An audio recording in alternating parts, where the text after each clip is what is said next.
Is that me? That's me, yes. In the Vanguard newspaper, federal government orders banks, others to freeze assets of terrorism financiers. Similar to what we talked about the BDCs, Aliyah Ortom bicker over Benway funds and bad governance. Moving on to the Premium Times, commission but locked. How an idle hospital is failing women in Akwa Ibom. Yeah. So Nima, sorry to cut you. The issue here is that there's a hospital, a PhD that was built in Akwa Ibom, and we found out that the place is locked. So you know this thing in Nigeria where they say they are building road or they are building bridge or they are building something, and then after they finish building it now takes them like 100 years before they open it up because they are trying to commission it. That's the case here. So many women are unable to use the hospital in Akwa Ibom because it is still locked. In this case, though, it has been commissioned, but it is locked. So it begs the question, why was the hospital built in the first instance? Why was it commissioned if they were not going to open it for use? That's it. But carry on. Northern communities need urgent investment in health education, says Shetima. That's the president. Yes, absolutely. Yesterday, we had some ladies from Form 1 come talk to us on her lens yesterday about how they've been getting the northern women to, savings associations, loan associations, just basically be financially literate and have basic literacy. And they're doing such a great work. Okay, moving on to the Nation newspaper, we have court fixes June 30 for ruling on Showere's bail application. I was like, this week we've not been able to get to Shore. I think I'm going to hold my peace on it until next week, maybe when I see Emmanuel Wademi or Sumbo. Oshun 2026, Accord APC Sean Police Peace Meeting. APM Boot Party berates boycotts. Those are the headlines from the Nation newspaper. From the cable newspaper, FG announces discovery of platinum, lithium deposits in Kaduna. Article, conditions imposed on El Rufai amount to constructive denial of bail. Yeah, we've been, what's the name? El Rufai has been in custody for, about just over 4 months. And we're seeing how these things are unfolding. Moving on to the Daily Post, we have bandits do not deserve second chance. I second that one with my full chest. Says Kaduna Governor Obasani. Political parties condemn absence of Accord APC from Osun election peace dialogue. Okay, moving on to the Tribune newspaper. Please debunk viral video claiming officer interacted with bandits in Katsina. Oyo, please arrest 5 over firearms found in building linked to Suri Ilukweju. Yeah. Finally, today from the pen pushing newspaper, we have DS Adegbenro Polytechnic tackles student leadership over alleged fraud. I want to quickly read because I am happy because Nima, I remember Nima talking about elections. I remember her talking about the hanky-panky that sometimes happens, right? During in universities when it comes to students presidency or politics, student politics basically. And when I saw this, I thought it was very, very interesting because so we have NEL Fund. NEL Fund is the Nigerian Education Loan Fund that's has said, if you want to go to school, we'll give you the loan and then you can go to school. But now the authorities of this polytechnic, the DS Adegbenro Polytechnic in Ogun State, have now attacked the National Association of Nigerian Students on allegations of fraud by the management. So what they're saying is the students are saying that members of management are stealing the money that is supposed to be assigned to students on the basis of NEL Fund. So it's like, me, I want to go to university. I've applied for NEL Fund, and now I've applied for NEL Fund to give me a loan, and I've applied to this DS Adegbenro Polytechnic, but I'm unable to go because rather than the money going to the university for my education, instead it is going to members of management, allegedly, right?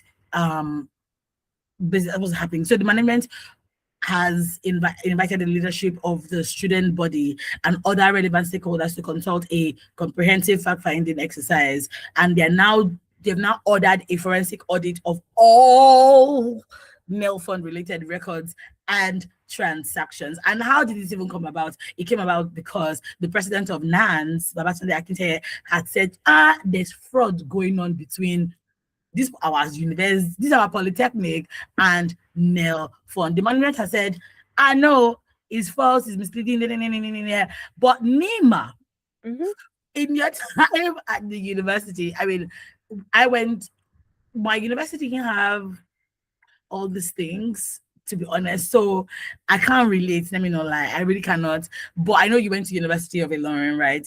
Yes. Were any of these sort of things happening? I wouldn't know really, because I mentioned yesterday that I didn't even apply for the loan at all. But someone close to me who applied, then she never said that okay, maybe the management or so was misappropriating the funds. But the only reports I got were the funds were not paid on time. I don't know, maybe it was from NEL fund or from the university management. Most often than never, people pay their school fees before the fund comes in. Yeah. So that way I was like, why then did you apply? Because you've paid your school fees, you really don't need the money again. Then their monthly, I think, they get monthly allowances, but even that did not come on time. But I didn't probe into it because I wasn't like affected by it. I wasn't personally. So I don't know if the delay was the fault of the school or the NEL fund. I can't say. Okay. My next question for you would now be the student association, you guys, is the SUGs that happens in school, do they actually affect change, or is there hanky-panky also going on within those associations? Okay, should we move on? Because the way you said, I'm like, let me not put you on the spot. Let's leave it. Okay, 2027, finally today, People's Democratic Party deputy governorship candidate in Ogun State assures journalists of relevance in government if party is voted into power. All this, I promise you this. I am so not moved by them because I promise you this, and we have not seen any of the promises. So let's just keep it moving. Okay, those are the headlines from the dailies this morning. You want to do well to get you a copy? Better still stick around with us. Send us a message. Tell us which one really, really got you upset, right? Myself and Nima are doing this morning because Sunbo isn't around. She's owing us chocolates when she comes back. That's all. Okay, we are live on YouTube at WFM 917, and you can listen to us on the go via our website, www.wfm917.com. Our phone lines are open to join in the conversation, 07000 917 917 or 0800 1235 917. You can text or WhatsApp us on 0703 175 6537 or 08155 917. Okay, let us get right into it. Starting off with the Guardian newspaper. Motorists decry abandoned Songo Bridge Road projects, worsening gridlock. If it seems like this is familiar, we've talked about this before, well, that's because I remember talking about roads maybe 2 weeks ago with Emmanuel, and I specifically mentioned that Agege Road, Old Ipaja Road. I mentioned the Alagbole Bridge underneath it that has been left since Lord knows when. The other side, so what I mean, Old Ipaja Road, the right side of the road, if you're going toward Yanopaja, there from shortly after the traffic light, there's like gravel on the road. That's it. Even still, if you're going toward maybe Alex Songo Bridge. In fact, if I tell you to give me the names of your roads, if I say call me now and tell me the names of the roads that are bad, we won't be able to leave here because everywhere littered all over Lagos littered all over Ogun State, even Abia, the East West Road, all of them, what budgetum. And so motorists and pedestrians, they cannot pass.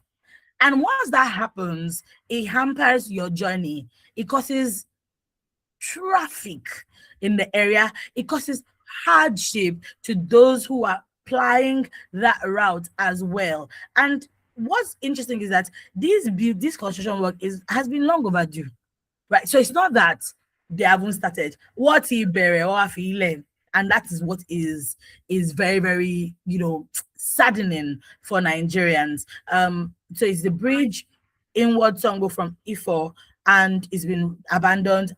I find that whenever they abandon these things, they wait till just shortly before election, and then you start seeing the right. Traders have even taken over that road because everywhere is markets to traders. Okada riders too have turned the place into a mini park for themselves.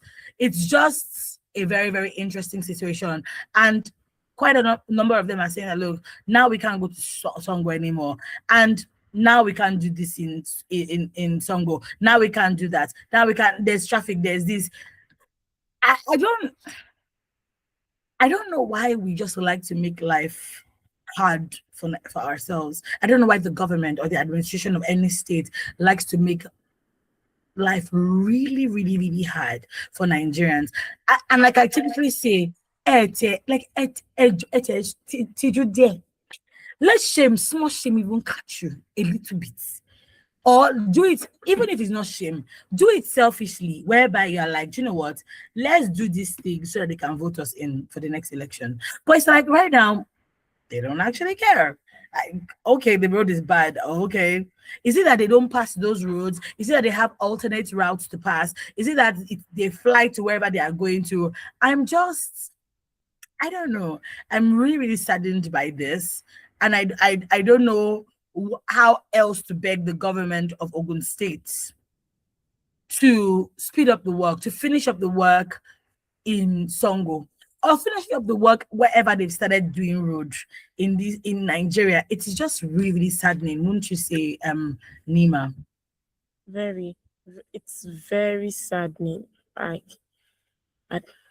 I really don't understand the issue. Why can't they just finish the roads? You see them start so many projects and abandon them midway. At the end of the day, like, I guess, okay, yes, the presidential aide was saying, at least we have good roads. Why are we complaining about hunger? Did he see these roads? And coming to your question of whether or not they pass those roads, I'm not sure they do. Really, I'm not sure they do. Because if they do, they would have repaired the road. I mean, Ekpe Road, as at 2014, 2015, that place was not motorable. But when the government, the then governor of Lagos State, what was is that Ambade? Yes, Ambode. When he started traveling to Ekpe through that Ekpe Ijebu Expressway road, the road was improved. Like they made the road good. Then when Governor Dakwa came in, he completed the road. Now so beautiful because they passed those places. But Songo, Ifo, I don't think they have anything to do there. And like you said, it would be better if they even selfishly repair the roads, give us lights. Like, I mean, these things, okay, you want us to vote for you, no problem, repair the roads. If it's from their selfish agenda, at least we get to benefit from it. Whether or not they are being selfish, that's up to them. I mean, it's a lot. It is. The numbers to call 07,000, WhatsApp message to 0703 1756 537 or on her lens. I was like, no, this is the Nigeria issue. It's affecting everybody. It's affecting family life, marriage, the expectations of people when they're in relationships and things like that. So Pastor Sarah Amako, pastor of Family Worship Center in Abuja, had said that one of the reasons why people are having issues, in marriage, because they are prioritizing, the wedding ceremony. They're prioritizing, how will my wedding trend? They're prioritizing, it goes from here to here over substance, right? And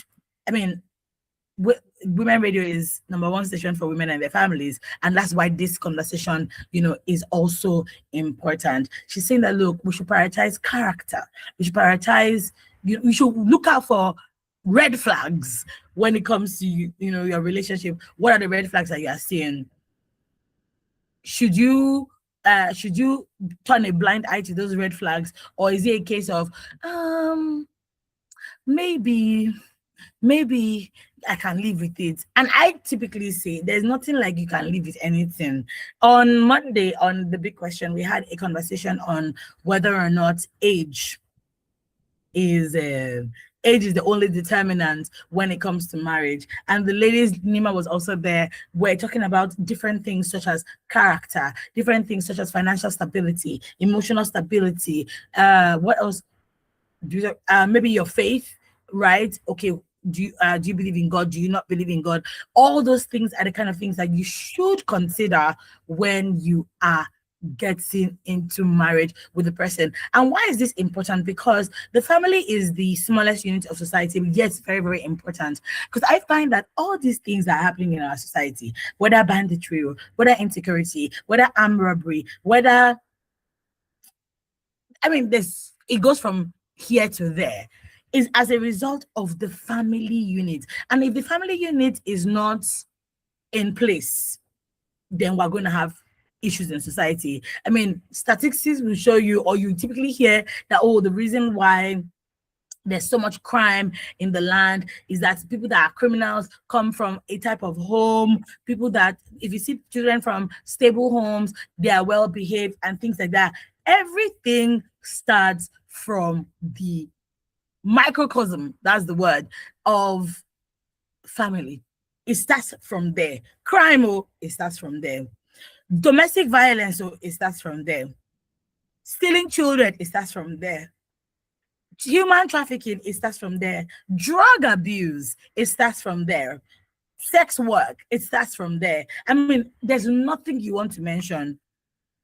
It starts from there. So which means that we need to go back to the beginning and talk about our values, right? What kind of values do we have as individuals? What kind of values do you have in your family? In your family, do you guys talk to each other anyhow? In your family, do you guys just say whatever to each other? In your family, do you steal? In your family, do people used to lie? In your family, do people used to bully other people? In your family, do you talk about other people? It ranges from here to there, like I said. And if the family unit is destroyed, or is in disarray, or is not well cinched in, then we are going to have problem. We are going to have problem. I'm not saying, don't want to have a great wedding ceremony, but that's not the cocoa of the matter. The cocoa of the matter is that, what are your value systems in your family? Now, back to what she said. When she said, why would you go back to collect things that you gave your girlfriend or your boyfriend when you guys were dating, and then now that you're broken up, you collected it? I think that is also rooted in family. I remember when I was really, really little, when I was like not even a teenager, I was a child, and my brother and I would fight. Maybe I gave him something or he gave me something. When we'll fight, give me my toy, I'm not playing with you again. It starts from there. It starts from there. And my dad will be like, no, give it to your sister, give it to your brother. We don't do that over here. Even with my children as well. It's not like, because if you're a kind person, we will not be having this sort of conversations. So me personally, people have given me stuff when I was in a relationship with them. None of them collected it back from them. I'm not saying that meant that they were not kind or they were kind. It's just that, what's the point of it? And that just comes what are the value systems that you have in your family? Honesty, is it a watchword? Or you people can lie? Top to bottom, people can lie, father, mother, and children. And my grandma used to say something, Enitoba Paro Majali. So, and my grandma used to be so upset when I told lies as a young child. She would say, if you lie, you are going to steal. She used to say it so much that it became, our watchword. That didn't mean that we were still not naughty, but it was such a big deal in my household. So if you lie, you're gonna steal. But let me let Nima speak on this. Nima, go ahead. Mhm. What you said your grandma always says, you didn't even complete it. My dad says it took way ẹni tó bá parọ́ ó máa jalè, ẹni tó bá dẹ̀ jalè ó máa ṣe ṣìnà, ẹni tó bá dẹ̀ ṣe ṣìnà ó máa wọná. That's how my father tells us. He never got to that point. That's what my father tells us. So basically, he's saying, don't lie. If you lie, you're on your own. Then, coming to what the pastor said actually about collecting gifts back, it seems so immature and irresponsible. Why on earth will you give someone something and say you want to take it back? It doesn't work that way at all. Once you give, you have given. You have no right over it again. Whatever you wouldn't want to leave for someone, better don't give it in the first instance. Like you said about your dad, in short, in my house, it has become more of an obligation. For example, if I get 10 naira, I have 4 siblings. I'm going to take 200 kobo and give others 200 kobo each. That's how it works. Oh wow. And when they get theirs, no matter how small, you have to share. Unless if they say they don't want. Even then, it's more or less, why won't you want? Except if it's something they don't take at all, like allergies or anything, then yes, no problem. If I get a bottle of water, I have to share. So that kind of setup, there's no such thing as I gave you yesterday. We all share with each other. And I feel that's how it should be. Like from your family unit, you need to learn how to share. So much so when I go out and I see people not sharing, I feel like they are very weird. Well, next, will you eat it alone? You should share. How would you spend it alone? You should share. So if you have that kind of mentality and upbringing, I don't think at the end of the day, when you give something out to somebody, you would want to collect it back. Once you've given, you've given. That's how it works. And like you said, family values. I say it's a lot. Anybody who knows me knows I say it. We are all products of our upbringing. Whatever you practice in your house, whatever you were taught from when you were little, you will grow up with it. And one way or the other, you are going to show your family values. You're going to show who you are, whether deliberately or not. Like Yoruba people say, "A finiwa, abibalo imanso." Yeah. That way, you can't hide who you are. It will come out one way or the other. That's just it. Like, why would you give someone something? The moment you give, it's not yours anymore.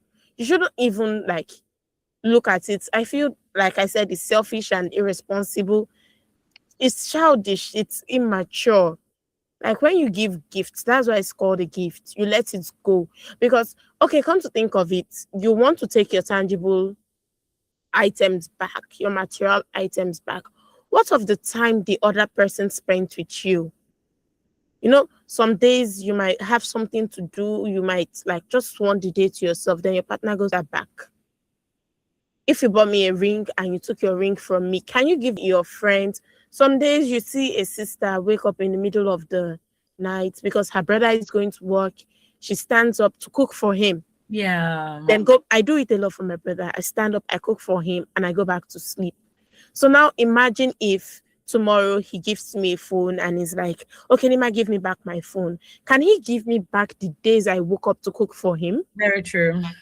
If I buy something for my mom, can she tell me that, okay, the pain I went through to give birth to you, give it back to me? Can she tell me the hours she suffered, when she walked under the sun, under the rain, to get money, to train me, to get clothes from the market for me? Can I pay her back? Okay, yes, I might pay her monetary value for the clothes and all, for my education, after all, they are receipts. But can I pay her back for the hours she worked, those extra shifts she took when she could have been sleeping? She took extra shifts just to take care of her children. Now, like I said, then to romantic, it makes no sense holding on to material things. We need to learn that relationship is give and take. It's give and take. And we don't give only material things. We even give intangible things. The advice I might give to you, the days where you are down and I just go, okay, make you laugh, crack jokes, and we play. And so That's my take on it. All right. Thank you so much. This is still Women Radio 91.7 FM, the voice of women. And this is the Daily News Review this morning. Yes, this is the Daily News Review. Let's take the messages this morning. 07000 917 917 or 0800 1235 917. Those are the numbers to call, or you can text us, WhatsApp us, or send us a voice note on 08155 917 917 or 0703 1756 537. Okay. Messages this morning. When bail conditions become harder than proving guilt, questions must be asked. A fair trial requires fairness at every age. The law should protect justice, not frustrate it. This, I'm not even sure if Olusegun Ajayi is referring to Sowore or even El Rufai. But you know what? I've been avoiding this matter. But okay, what's been going on with Sowore, if we're going to be 100% factual? Okay, so the DSS, like we said, I think 2 days ago, they had filed cybercrime charges against him because of his social media post where he called the president a criminal, and the government then argued that the posts violated provisions of Nigeria's cybercrime laws. However, Sowore and his supporters are like, no, that's not cybercrime. Like, this is political speech, right? People have even come out to show different posts that even the current president has made during other tenures when Jonathan was in power, especially, but that hasn't been flying. So he was arraigned in court in 2025, yes, late 2025, and pleaded not guilty, saying, no, I'm not guilty, right? However, the court then said, you know, we'll grant you bail, right? But you cannot travel, all that's normal, you can't travel out of the country, one thing.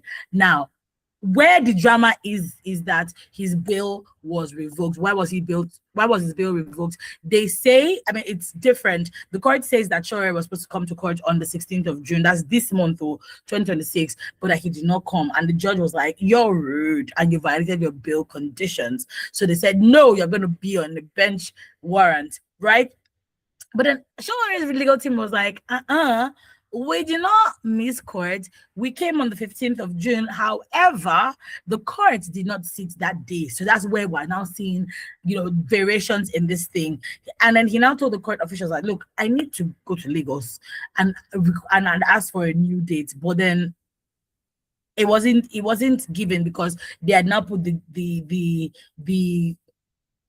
bill that he needed to appear in court on the 16th of June, which was just like last week, right? And so now prosecution is like, because he was absent, you have revoked your bail terms. Now, as someone who watches a lot of law enforcement series, movies, I can understand this because the work of the prosecution is to prove that no, you are going to stay there, right, in jail. So he's now at the Kuje Correctional Center pending the hearing of his application. Remember that the reason he's in court is saying that is because he had called the president criminal, and they said it goes against the cybercrime laws in the country. Now the court is not saying that he's guilty. The court is just saying that we are remanding him, right, in court because he broke his bail terms. Now, yesterday I saw a video. No, this morning I saw a video of his supporters,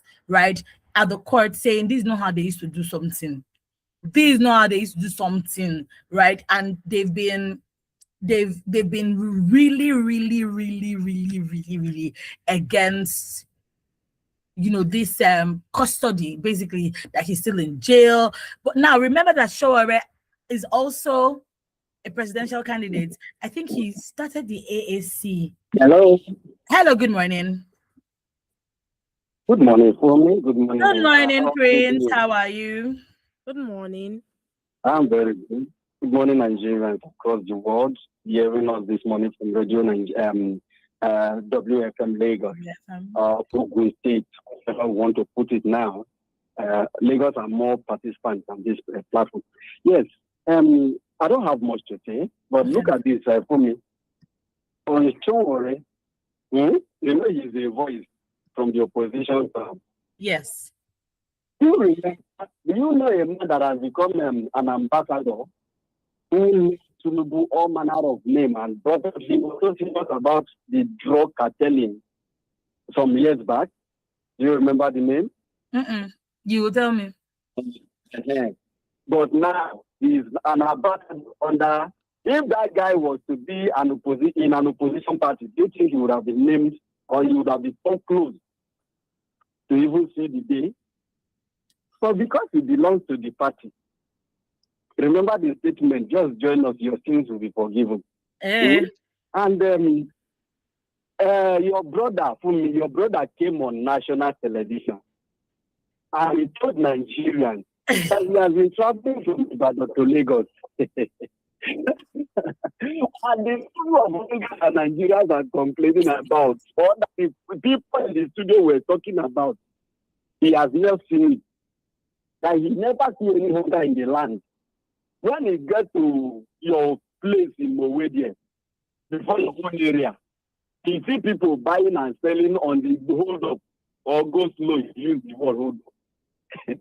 To me, how do you expect this kind of people to give the right answers or the right problem of Nigerians? Do you think that these guys are in touch with the main people of Nigeria? To me, are you aware of the election that happened in National Assembly, the Senate, the Red Chamber?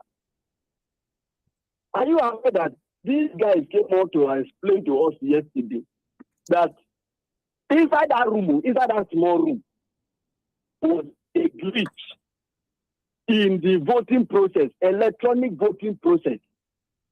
Inside that small room, so they stopped the electronic process and used manual to vote for themselves. Now, please read this in conjunction with 2027. What do you think will happen in Nigeria? For me, I will ask you last question.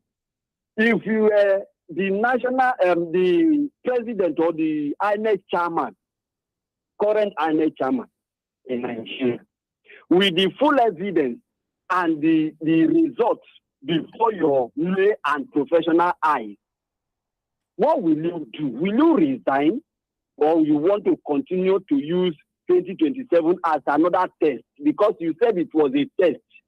Every election, this guy has done 3 elections now since he entered. He's from Kogi State to Amificho. And yet they call this a test again. What will you do from a good heart? A man that wants something to prosper, what will you do? I'll leave the mic for you and Nima. Thank you. Thank I you. say now, you leave the mic for who? Please. Please, though. No, don't leave the mic for me. I'm okay. Thank you. I mean, Prince has asked plenty, like really salient questions here, and that's why I'm trying to just set, a backdrop to what's been going on, because Olusoga was speaking about bail the eye. Is it that people cannot go on bail again? Like, why are the terms and conditions so high? We're speaking about Shaware, because I'm not sure if he means Shaware or El-Rufai, but we have a call. Hello, good morning. Hello. Hello, good morning. Hello. Hello, we can hear. How are you? How are you? Hello. Hello, who's speaking, please? Hello, what's your name and where are you calling from? Can't you hear my voice? Prince, you said Ife Oluwa. Who is Ife Oluwa here?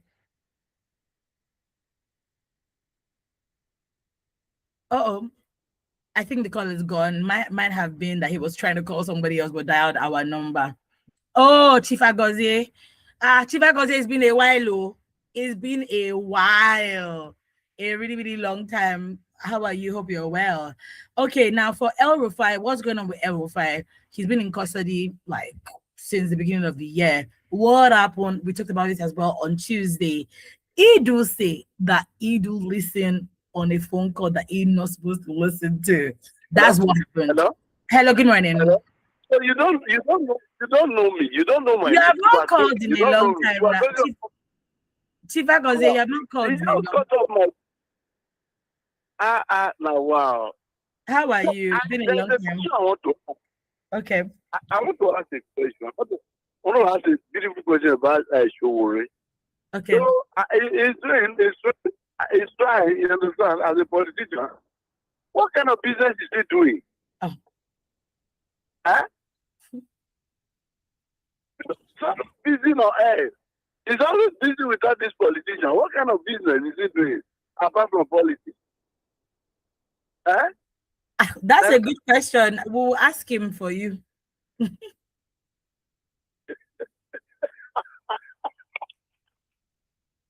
All right, thank you, Chief Agozi. Chief Agozi is asking what kind of business Shower does. I don't have the answer for you. I know that he's a politician. That's all that I know about him. So El-Rufai also has been detained based off of corruption charges when he was governor of Kaduna State. I mean, Mile High. Good morning, Evangelist Dixon. Good morning. Good morning, everybody. Good morning. I went out, I'm fine, thank God. I need to wake up. God will give me another opportunity. I know that I God because many have gone this morning.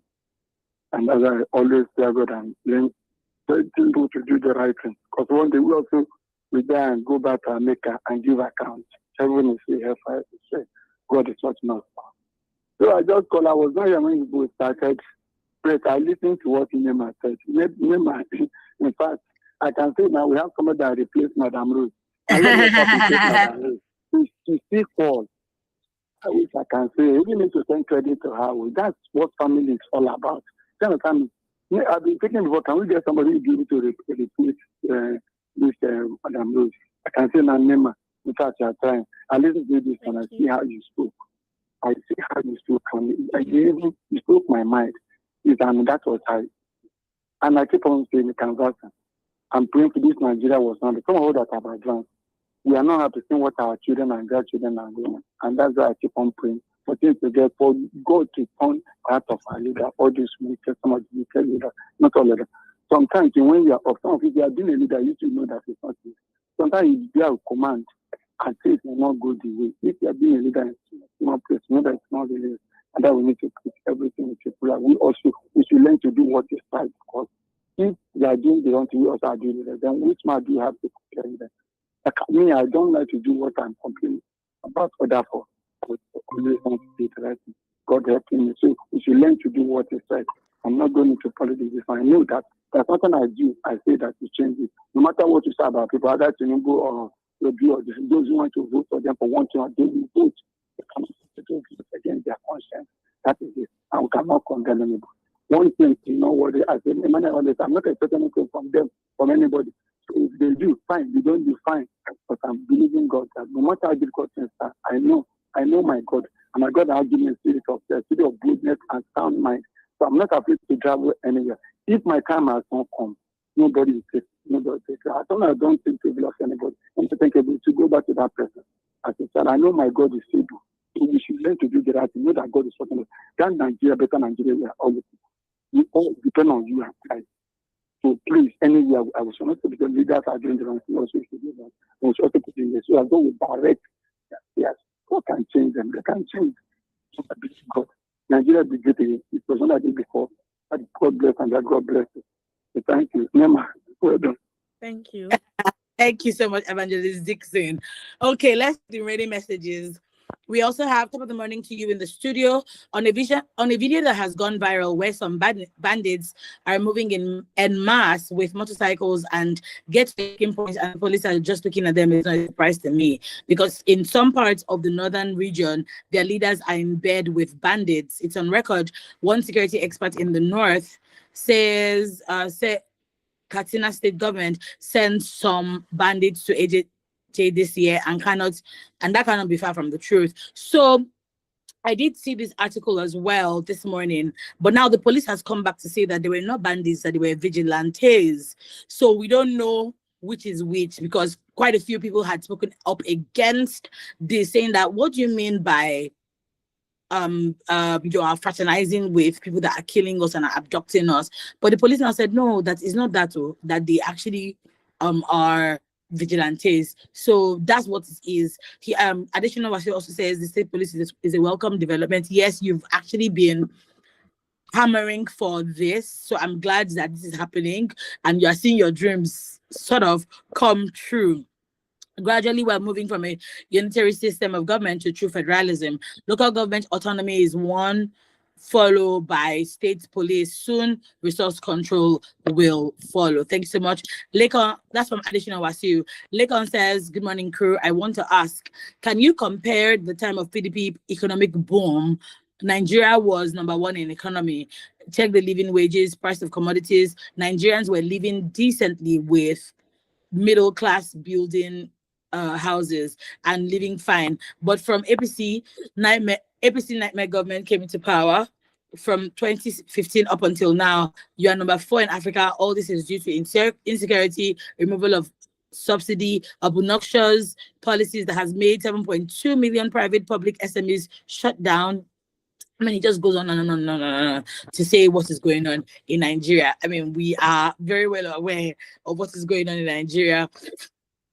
Well, at the end of the day, we're all hoping and praying for light at the end of the tunnel.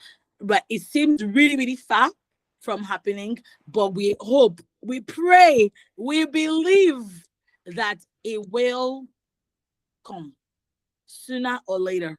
That it will come. Okay, this is still Women Radio 91.7 FM. Thank you so much for calling. Thank you so much for sending in your messages. We're still on the Daily News Review program, and Nima is here, myself, for me. I am here as well. The time is 19 minutes past 8, and yeah, we are live on YouTube at WFM 917, and you can listen to it on the go via our website www.wfm917.com.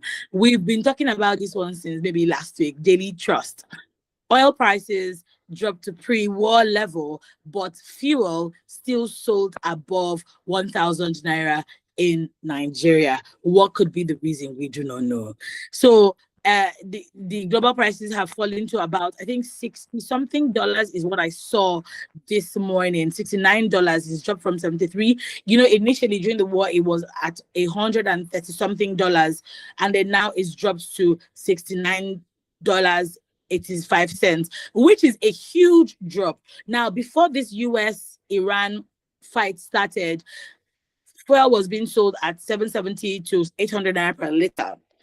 But as they, like I said on earlier this week, the moment you're hearing the rumor of it, they started increasing the price. Right now, your basic fuel is 1,200 to 1,300 naira, depending on the location. Even in this Lagos, not all filling stations sell at the same price, right?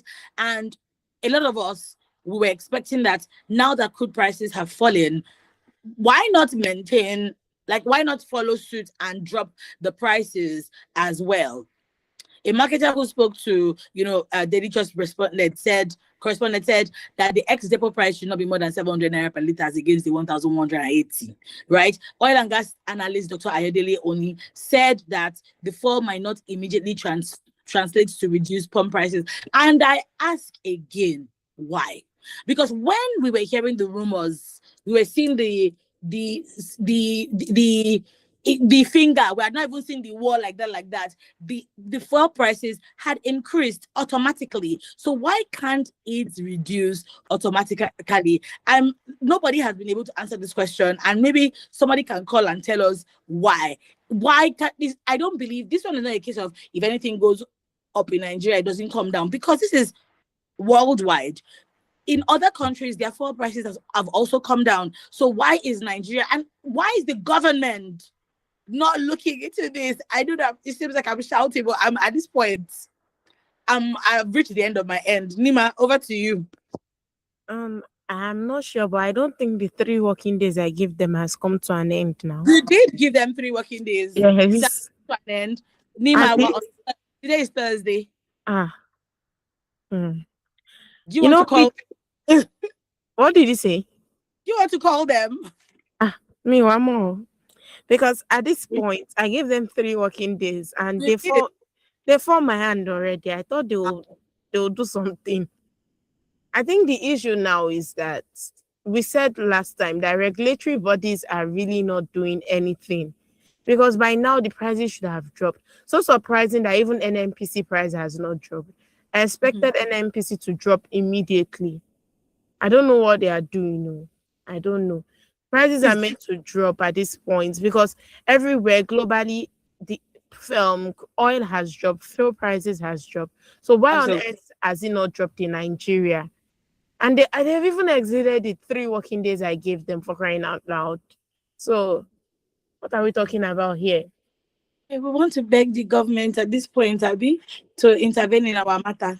They should please, because I will still say it over and over again, no light in Arepo. The fuel price needs to drop. Because there's still no light. We are running on generator. I've lost count. So everybody here is using gen, and we need them to bring the lights back. And they should even drop the fuel prices.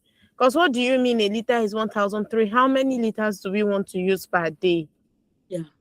So I don't know. We're joining our voices to plead with the government, Nigerian government, oil marketers. Please, at this point, we are begging. All right, we've come to the end of the Daily News Review program this morning. It's been an interesting one this day. Many thanks to every caller and every single person who sent in a message to us and joined in the conversation. You're the reason why, we do this and make this even more interesting. See you tomorrow on the last edition of the Daily News Review at 7:30. But don't go anywhere. This is still Women Radio. 9 o'clock is the news. 9:05 is Heartland.